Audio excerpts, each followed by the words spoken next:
هاد الفيديو هذا غادي يخليك عمرك تثق في شي واحد. هاد المعلومات اللي غادي نعطيك صدقني غلا من الذهب. الا كنتي اليوم في حال كيف ما كنتي، وياك ثم وياك تفقد الامل. السلام عليكم ورحمة الله وبركاته يا جماعة الخير. اليوم غادي نحكي لكم قصة من الواقع. هاد القصة من أغرب القصص. كان راجل معروف في السوق كيبيع ويشري بالنية والمعقول، ديما ضاحك وديما ناشط. كان كيبيع ويشري بالحلال، الناس في السوق كانت كتغنى بيه، وكل نهار في سوق جديد ما كيقلش.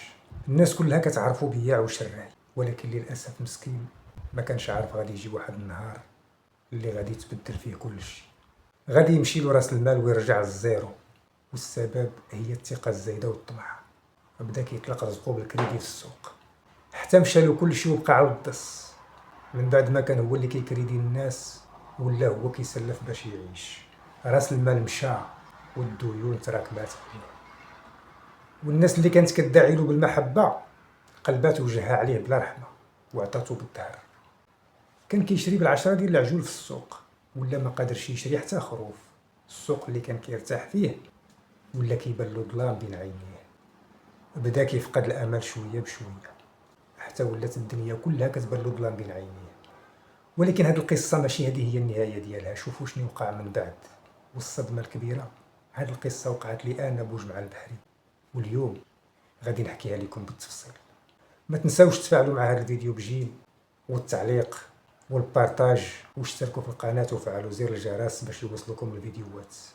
هذه القصة فيها الآلام وفيها الخسارة، ولكن في نفس الوقت فيها الآمال والإيمان باللي الله ما كينساش حتى واحد. بحكم أنني ولد العروبية وكنمارس الأسواق والفلاحة من الصغر، القصة ديالي بدات من السوق. عشت ظروف صعيبة وقاسية، وتلقيت صدمات وأزمات كبيرة بزاف، وداو لي رزقي خلوني كندور كالهبيل في السوق. كنصحك باش تتبع هذا الفيديو حتى للتالي، خصوصا الا كنتي كتفكر تبيع وتشري او كتفكر دير مشروع ديال تربيه المواشي. الا ضيعتي هذا الفيديو من بين يديك مستحيل تلقى بحالو في اليوتيوب. هذا الفيديو غادي ينقذك من خساره كبيره. علاش خاصك تكمل هذا الفيديو؟ حيت غادي نعاود شي حوايج وقعوا لي، خاص يكون عندك القلب صحيح باش تسمعهم وتستوعبهم. ندخلوا في الموضوع. انا كنت شاب طموح بادي من الزيرو، وما عنديش حتى درهم ديال راس المال، غير النية والصبر والدمير. كنجمع درهم على درهم باش نشري نعجة ولا جوج ونبيعهم ونصور فيهم شوية ديال الربح. وكنت كندور من سوق لسوق، وما كنتش كنغش، كنت كنبيع ونشري بالمعقول. وكنت معروف عند الكسابة وعند البياعة والشراية.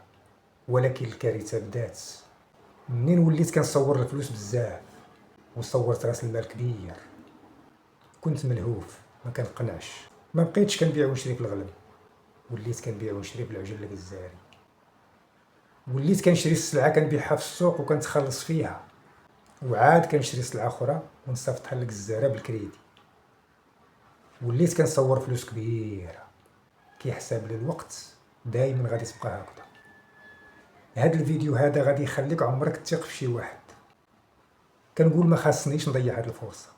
ها حنا متعاونين والبيع والشراء هو هذا. عباد الله كامله هكذا. واش غير انا كنعطي لراسي المبررات؟ ولكن هاد المبررات وهاد الطمع كانوا هما السبب في السقوط ديالي. نهار على نهار وسوق على سوق بدا الكريدي كيكبر، والفلوس دخلت عند الجزارة. هذا كنسالو جوج، هذا كنسالو ثلاثة، هذا كنسالو خمسة، المهم كلها وشحال كنسال. وليت كنمشي عندهم بالطوموبيل وبالسيار باش نجيب الفلوس. وش من فلوس؟ انت كتسالو فلوس كبيرة وهو كيعطيك 1000 درهم. وكاين اللي كيتخبع منك كاع. كنتي براس المال وليتي كتسعى. ورغم هادشي كله وانا مازال صابر، وليت غير اللي شديتو كنحسبو ربح. وهنا وقعت واحد الواقعة اللي خلات كلشي يخسر ويولي الزيرو. العالم كله تلف وخسر، ماشي غير البياع وشراية. كورونا الاخوان، الهلي ردها. في كورونا اللي كان كيسال شي فلوس مشاتلو الا القليل. المهم خيكم تبع الثقة والطمع حتى لقى راسو لا راس المال لا سلعة، كيدور في وسط السوق بحال الهبيل، كما كيقولوا غير قبي والريح كي الغياط.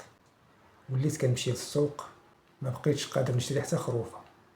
الناس اللي كانوا كيشوفوني وكيحترموني ولا البعض منهم كيتشفى فيا. وليت كنسمع الكلام اللي كيجرح القلب. شوفوا اللي كان كيبيع رزقو بالكريدي، ها هو ما عندوش باش يشري حتى خروفه.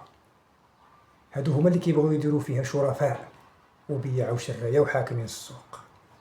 ايوا سيروا دابا رقبوا عليهم وشوفوهم كيولاو. وانا كنسمع فهاد الشيء هذا وساكت، غير كنمشي لشي فيا ولا شي خلا بقوت الفقصه وكنجلس وكنبقى نفكر، ماشي على حساب الخساره ولا على حساب الاهانه. الشميت منين كتعطاهم الفرصه كيغولوا وكيديروا القرون. تعقدت في حياتي بسبب الهضره ديال الناس. بديت كنتهرب من السوق وكنتهرب من البشر. ما بقيتش كنقدر نشوف الناس. كنفيق في الصباح بكري كنخرج لشي فيا لشي خلا بوحدي وكنجلس وكنبقى نفكر وكنقول علاش ربي دار فيا هاد الحاله هادي، واش درت شي ذنب؟ ولكن كل مره كيجيني واحد الاحساس كيقول لي هادشي ماشي عقاب، راه امتحان من عند الله. في يوم من ايام الله جا واحد النهار اللي ما كنتش متوقعه، غادي يغير مجرى التاريخ. الله ساق لي واحد الخير من حيث لا ندري، فتح لي واحد الباب ديال الرزق اللي ما كانش في البال ديالي. واحد النهار انا جالس في القيطون كنفطر، حتى جلس حدايا واحد السيد كنعرفو حتى هو بياع شري في السوق معانا. جبد معايا الهضره قال لي خايبو جماعه علاش ما بقيتيش كتسوق بزاف كيما شحال هادي.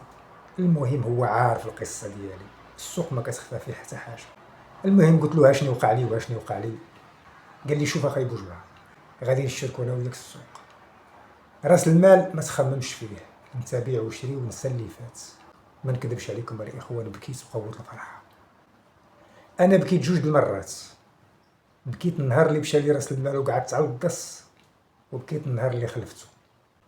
فعلا تسوقنا للغدا، تلاقيته في القيطون، خديت الفلوس اللي تقدني وبديت كنبيع ونشري. وما بقيتش كنبيع ونشري في العجل الجزاري، وليت كنبيع ونشري في العجل الخضر، يعني الخاوي ديال التسمين. وليت كندخل للسوق كنشري بالعشرة ديال العجول، وبعد المره كنشري كتر.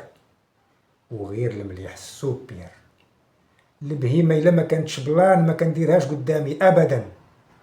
ورجعت نبيع ونشري احسن ملي كنت شحال هادي.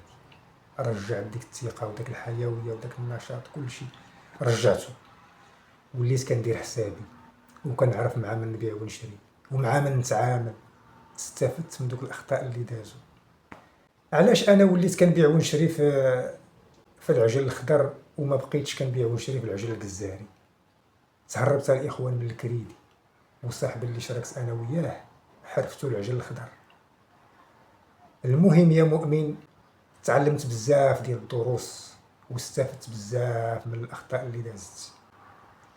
في ظرف شهور قليله بدات التجاره كتكبر وبدات الارباح كتكبر. الناس اللي كانوا كيتنمروا عليا ولاو كيجيو لعندي وكيستاشروا معايا في التجاره.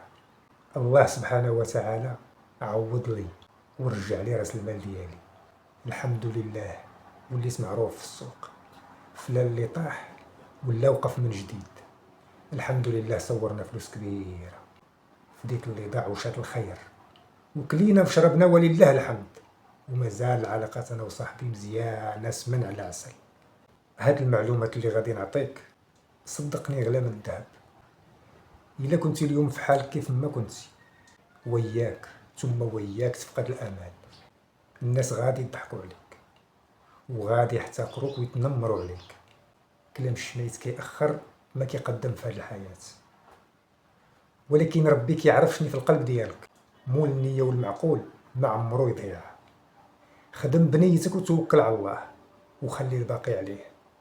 وما تنساش كل طيحة فيها درس، وكل درس فيه طريق للنهوض.